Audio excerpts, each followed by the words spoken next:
Hello viewers, welcome to my channel dreams volume. आज मैं आपको शरत चंद्र चट्टोपाध्याय द्वारा लिखित लेन देन की कहानी सुनाऊंगी। तो चलिए शुरू करते हैं इस कहानी को। तुलसी बोली, वह मेरा दोष है चौधरी साहब। आप आए भी थे और आप लोगों के सदालाप में शामिल नहीं हुए, पर भीड़ से बाहर खड़े खड़े सिर ऊंचा करके सुनने की कोशिश कर रहे थे। पर मैं देखते ही हाथ पकड़कर यहाँ खींच लाई। मैंने कहा, निर्मल बाबू, घर में बैठकर ज़रा गपशप ही हो जाए। जीवानंद ने मन की जलन दबाकर सहज आवाज में ही कहा। तब तो मैंने आकर उसमें रोक टोक कर दी है। सूरसी ने कहा, इसमें आपका दोष नहीं है। आपको तो मैंने ही बुलावा भेजा था। जीवानंद ने पूछा, पर किस लिए? शायद गपशप करने के लिए नहीं। सूरसी हंस पड़ी, बोली, नहीं जी, बिल्कुल नहीं, बल्कि उसका उल्टा। आज आपको मैं बहुत धमकाऊंगी। उसका कंठ स्वर और कहने का ढंग देखकर निर्मल और जीवानंद चौधरी दोनों ही अचकचाकर उसे देखने लगे। सूरसी अचानक जरा गंभीर होकर बोली, छी छी, वहाँ आज आप क्या कर रहे थे बताइए तो? एक सभा का आडंबर रचकर बीच में खड़े होकर दो असहाय स्त्रियों की न मालूम कैसी कैसी निंदा कर रहे थे। इनमें भी एक तो इस लोक में है ही नहीं। यह क्या किसी मर्द के लिए शोभा देता है? उसके सिवा प्रयोजन ही क्या था? उस दिन तो इसी घर में बैठकर मैंने आपसे कहा था कि आप मुझे जैसी आज्ञा करेंगे मैं मान लूँगी। आपने भी स्पष्ट रूप से अपना हुक्म सुना दिया था। मैंने अपनी प्रतिश्रुति का प्रत्याहार नहीं किया। यह लीजिए मंदिर की चाबियां और यह लीजिए हिसाब की वही। अब उसने आंचल से चाबियों को गुच्छा खोलकर और ताक पर से एक मोटी सी लाल वही उतार कर जीवानंद के पैरों के पास रखकर कहा, देवी के जितने अलंकार हैं, जो कुछ ज़रूरी दस्तावेज हैं, सब संदूक के ही अंदर हैं। संदूक में एक कागज़ और मिलेगा, जिस पर भैरवी की तमाम जिम्मेदारी और कर्तव्य छोड़ने के मैंने दस्तखत कर दिए हैं। जीवानंद ने शायद ठीक विश्वास नहीं किया। इसी से कहा, कहती क्या हो और अधिकार सौंपा भी किससे? सूरसी बोली, उसी में लिखा है, देख लीजिएगा। अगर ऐसा ही है तो ये चाबियां भी उसी को क्यों नहीं दे देती? उन्हीं को तो दी हैं, कहकर सूरसी होंठ दबाकर जरा हंसी। पर उस हंसी को देखकर अब जीवानंद का चेहरा उतर गया। उसने थोड़ी देर चुप रहकर संशय के साथ कहा, पर इसे तो मैं नहीं ले सकता। मैं कैसे विश्वास कर लूं कि वही में लिखे हुए नामों के साथ संदूक की चीज़ें मिल जाएंगी? तुम्हें ज़रूरत हो तो 10 आदमियों के सामने सहेज देना। सूरसी ने सिर हिलाकर कहा, मुझे कोई ज़रूरत नहीं। पर चौधरी साहब, आपका यह बताना भी अचल है। एक रोज़ आंख मूंद कर आपको जिसके हाथ से विष खाने का साहस हुआ था, उसी के हाथ से आज इसे भी आंख मूंद कर लेने का साहस आपको होना चाहिए। मैं तो किसी हालत में नहीं मान सकती कि आप में दूसरे पर विश्वास करने की शक्ति इतनी कम है। लीजिए, संभालिए, कहकर उसने वही और चाबियों को गुच्छा नीचे से उठाकर एक तरह से जबरदस्ती जीवानंद के हाथ में ठूंस दिया और कहा, अब मेरी जान बची। आपने कभी तो मेरा कोई भार लिया नहीं। इतना भी ना लीजिएगा तो धर्म से पतित हो ही जाएगा। इसके सिवा परलोक में क्या जवाब दिया जाएगा? वह हंसती हुई फिर बोली, मैं जानती हूँ कि परलोक की चिंता से तो आपको नींद नहीं आती, पर अब हमें बीती बातों को भुलाकर आगे की सोचनी चाहिए, यह मैं कह देती हूँ। उसके मुँह पर मुस्कुराहट रहने पर भी अंतिम बातों में उसका स्वर मानो कोमलता से गल गया। उसने फिर कहा, एक भार आपको और भी सौंपे जाती हूँ। वह है मेरी गरीब प्रजा का भार। मैं 1000 कोशिश करके भी उनकी भलाई नहीं कर सकती, पर आप सहज ही कर सकेंगे। निर्मल की ओर देखकर कहा, मेरी बातचीत सुनकर आप शायद आश्चर्य में आ गए हैं, क्यों निर्मल बाबू? निर्मल ने सिर हिलाकर कहा, मुझे आश्चर्य ही नहीं हुआ, बल्कि मैं तो अभिभूत हो गया हूँ। भैरवी का आसन छोड़कर इतनी जल्दी आपने त्याग पत्र पर दस्तखत तक कर रखे हैं। यह सब तो मुझे इशारे से भी नहीं बतलाया।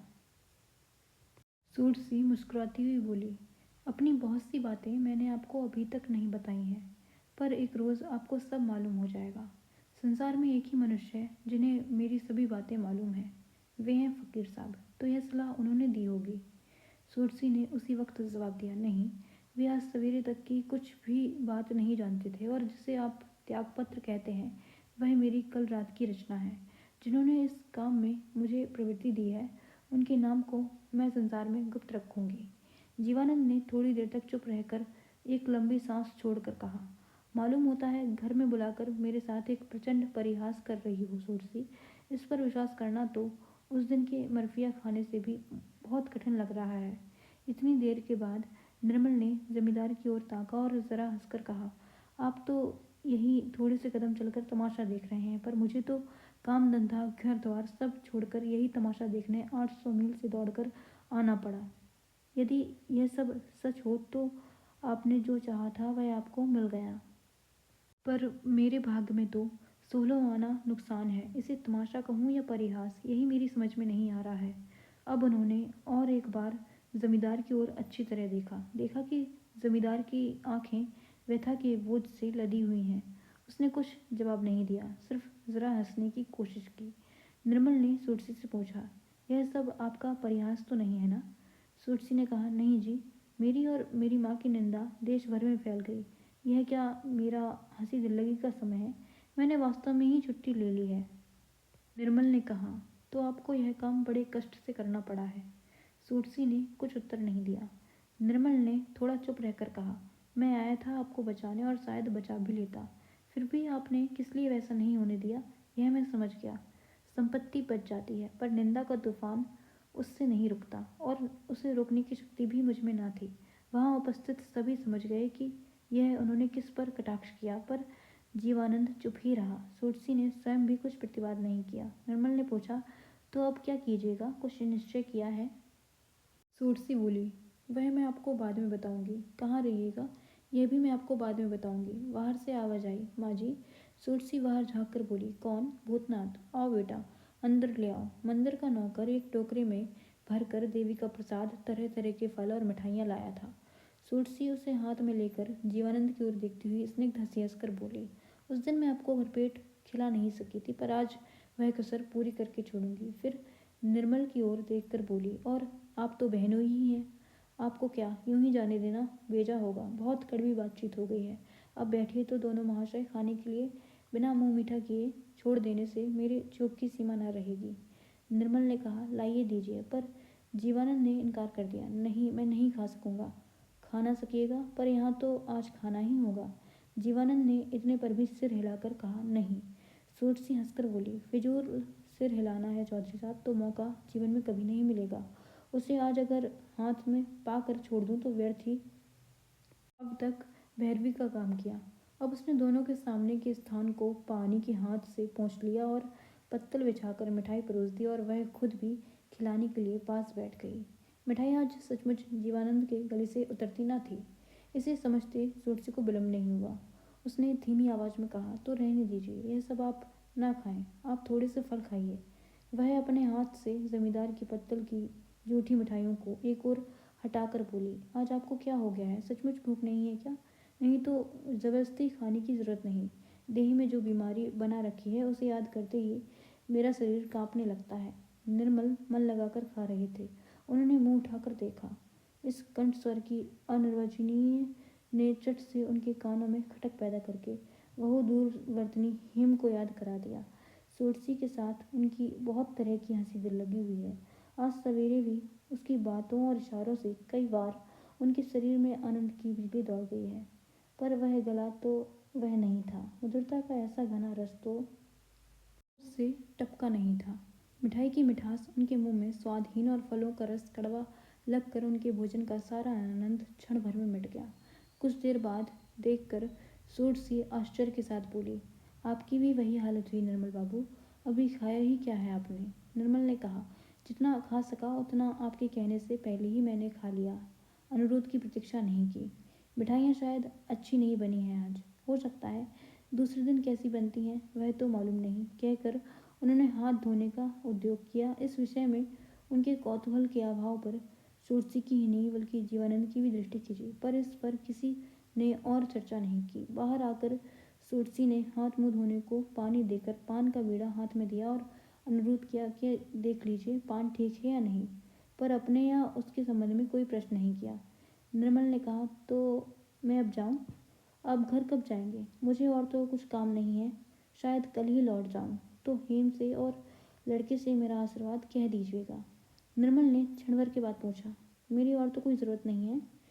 सूरसी स्वयं भी थोड़ी देर में बोली, इतने घमंड की बात क्या है? मैं कह सकती हूँ निर्मल बाबू, पर मंदिर के बारे में अब शायद मुझे आपको कष्ट देने की ज़रूरत नहीं होगी। निर्मल ने हंसने की कोशिश करते हुए कहा, आशा है हमें जल्दी भूल न जाइएगा।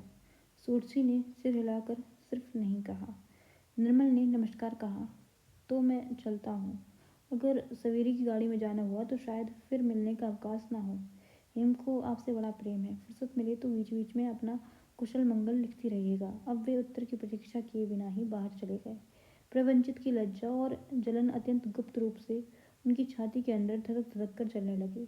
विफल मनोरथ पियक्कड़ जिस प्रकार कलवरिया का दरवाजा बंद देखकर लौटते समय अपने को सांत्वना देता रहता है, उसी प्रकार वे रास्ते भर मन ही मन यही कहते हुए चलने लगे कि मैं बच गया, मैं बच गया। स्वेच्छाचारिणी के मोह के बंधन से छुटकारा पाकर मैंने फिर हिम को पा लिया है। इन बातों को बार बार दोहराते हुए उन्होंने अपने पीड़ित और आहत हृदय के सामने यही प्रमाणित करना चाहा कि यही अच्छा हुआ कि सोडसी के घर का दरवाज़ा उनके लिए हमेशा के लिए बंद हो गया। 2-3 मिनट के बाद जीवानंद ने बाहर आकर देखा कि अंधेरे में एक खंबे के सहारे सोडसी चुपचाप खड़ी है। पास आकर उसने धीरे से पूछा, क्या निर्मल बाबू चले गए? इस प्रश्न का उत्तर देने की आवश्यकता नहीं थी। सोडसी चुपचाप खड़ी रही। जीवानंद ने कहा, इन्हें मैं ठीक से समझ नहीं सका। सोडसी रास्ते की ओर टकटकी बांधे खड़ी थी। उसी तरफ नज़र रखे हुए उसने कहा, उससे आपको हानि क्या है? मेरी हानि? नहीं, हानि शायद कुछ नहीं है, पर तुम्हें तो कुछ है। क्या तुम्हें उन्हें समझ सकी हो? सोडसी बोली, मुझे जितनी ज़रूरत है उतना अवश्य समझ सकी हूँ। अच्छी बात है, कहकर थोड़ी देर चुप रहकर मानो उसने अपने ही मन में कहा, अपनी याद रखने के लिए वे कैसी व्याकुल प्रार्थना जता गए। दरख्वास्त मंजूर हुई ना, कहते हुए आंख उठाकर देखते ही उस अंधेरे में भी दोनों की आंखें मिल गईं। सोडसी ने दृष्टि नीची नहीं की, बोली, उन्हें जितना मैं जानती हूँ उसका आधा भी मुझे जानने का उन्हें अवकाश होता तो इतनी बड़ी प्रार्थना करने का साहस वे ना कर सकते थे।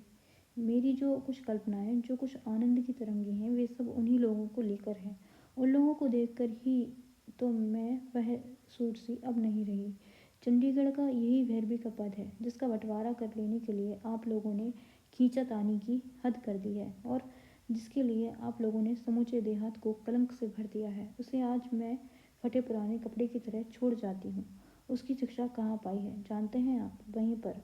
स्त्रियों के लिए यह सब पद सम्मान आदि कैसा मिथ्या और कैसा वृथा है, यह उन लोगों को देखकर ही मैंने समझा था, पर इसका उन्हें स्वप्न तक में ज्ञान नहीं, शायद कभी जान भी ना सकें। जीवानंद विस्मित होकर उसका मुंह ताक रहा था। अचानक इस तरफ नजर पड़ते ही सोडसी अपने उमड़े हुए आवेग से लज्जित होकर चुप हो गई। थोड़ी देर तक दोनों के चुप रहने के बाद जीवानंद ने धीरे धीरे मुंह खोला।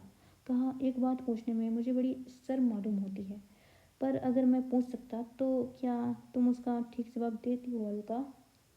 जीवानंद के मुंह से यही अलका नाम सोडसी के लिए सबसे बड़ी दुर्बलता है। उसे मालूम न होता था कि 3 अक्षरों का यह छोटा सा नाम उसे कहाँ जाकर चोट पहुँचाता है। खासकर जीवानंद के प्रश्न करने के इस कौतुकी ढंग से उसे हंसी आई और उसने कहा, अगर आप कोई अद्भुत काम कर सकते हैं तो उसके बाद मैं भी कोई दूसरा विचित्र काम कर दिखाती कि नहीं, इतनी बड़ी शपथ लेने की शक्ति मुझ में नहीं है। पर वह अद्भुत काम करने की आपको ज़रूरत नहीं है, मैं समझ गई। कलंक आप लोगों ने लगाया है, इसलिए यह काम नियम नहीं कि उसे सच रूप में प्रमाणित करना ही पड़ेगा। मैं कभी किसी कारण से किसी का आश्रय नहीं लूँगी। किसी लालच से मैं इस बात को भूल नहीं सकती कि मेरे स्वामी हैं। यही भयानक प्रश्न ही आपको लज्जित कर रहा था ना चौधरी साहब? तुम मुझे चौधरी साहब क्यों कहती हो? तो क्या कहूँ हुजूर? नहीं, बहुत लोग जिस नाम से पुकारते हैं वही, जीवानंद बाबू। सोडसी ने कहा, अच्छी बात है, अब ऐसा ही करूँगी। जीवानंद ने कहा, भविष्य में क्यों, आज से ही क्यों नहीं कहती? सोडसी ने इसका कुछ उत्तर नहीं दिया। अंदर दिया बुझ रहा था। उसने घर में जाकर उसे तेज कर दिया। जीवानंद के आकर बैठते ही सोडसी ने विस्मित होकर कहा, रात हो रही है, आप घर नहीं गए? आपके आदमी कहाँ हैं? मैंने उन्हें वापस भेज दिया है। अकेले घर जाने में आपको डर नहीं लगेगा? नहीं, पिस्तौल साथ है। तो उसी को लेकर घर जाइए, मुझे बहुत काम है। जीवानंद ने कहा, तुम्हें हो सकता है पर मुझे नहीं, मैं अभी नहीं जाऊंगा। सोडसी की दृष्टि तीक्ष्ण हो उठी, पर वह शांत भाव से बोली, रात अधिक हो गई है, मैं आदमी बुलाकर साथ किए देती हूँ, वे घर तक पहुँचा आएंगे। जीवानंद को मालूम हुआ कि उसने अच्छी बात नहीं कही है। उसने सकुचा कर कहा, किसी को बुलाने की ज़रूरत नहीं है, मैं खुद ही जाता हूँ। जाने को मेरा मन नहीं चाहता, यही मैं कह रहा था। क्या तुम सचमुच ही चंडीगढ़ छोड़कर चली जाओगी अलका? फिर वही नाम। जीवानंद के मुंह की ओर देखकर सोडसी को व्यथा मालूम हुई है। सिर हिलाकर उसने बताया कि वास्तव में वह चली जाएगी। कब जाओगी? ठीक निश्चय नहीं है, शायद कल ही चली जाऊं। कल? कल ही जा सकती हो? कहकर जीवानंद स्तब्ध रह गया। बहुत देर के बाद अचानक लंबी सांस छोड़कर बोला, आश्चर्य है, अपने मन को समझने में मनुष्य से कैसी भूल हो सकती है। मैंने जी जान से अब तक यही कोशिश की है कि जिससे तुम चली जाओ, पर अब तुम चली जाओगी, यह सुनकर सारी दुनिया मानो मेरी आंखों के सामने सूख गई है। निर्मल बाबू बड़े आदमी हैं, नामी बैरिस्टर हैं, वे तुम्हारी ओर से पैरवी करने आ रहे हैं। लड़ाई छिड़ जाएगी, हम ही जीतेंगे और कर्ज अदा करने के लिए जो ज़मीन बेच डाली है उसके बारे में फिर कोई झगड़ा नहीं खड़ा होगा। बहुत सा नकद रुपया भी हाथ लगेगा और जो जो कहूँगा वही तुमको करना पड़ेगा। अब तक इसी बात को देखा था, पर और भी एक बात है, तुम खुद ही सब छोड़ छाड़ कर अलग हो जाओगी तो बात कैसे होगी? मामला कहाँ जाकर रुकेगा? यह तो मैंने सपने में भी नहीं सोचा था। अच्छा अलका, ऐसा भी तो हो सकता है कि मेरी तरह तुमसे भी भूल हो रही हो, अपने मन की खबर तुम्हें भी न मिली हो। बातें ऐसी मनोरम और ऐसी नई हैं कि अचानक मालूम होता है मानो जीवानंद के मुंह से ये निकली ही नहीं। उत्तर देने में सोटसी को जरा रुकना पड़ा। अंत में उसने हामी भरकर कहा, हो क्यों नहीं सकता, पर यह मैं अवश्य जानती हूँ कि जो मैंने तय किया है वह फिर टलेगा नहीं। जीवानंद ने कहा, बाप रे बाप, तुम्हें मर्द और मुझे औरत होना चाहिए था। अच्छा, वहाँ तुम्हारा गुजारा कैसे होगा? सोटसी ने पहले की तरह सहज आवाज में उत्तर दिया, इसकी चर्चा मैं आपके साथ किसी हालत में नहीं कर सकती।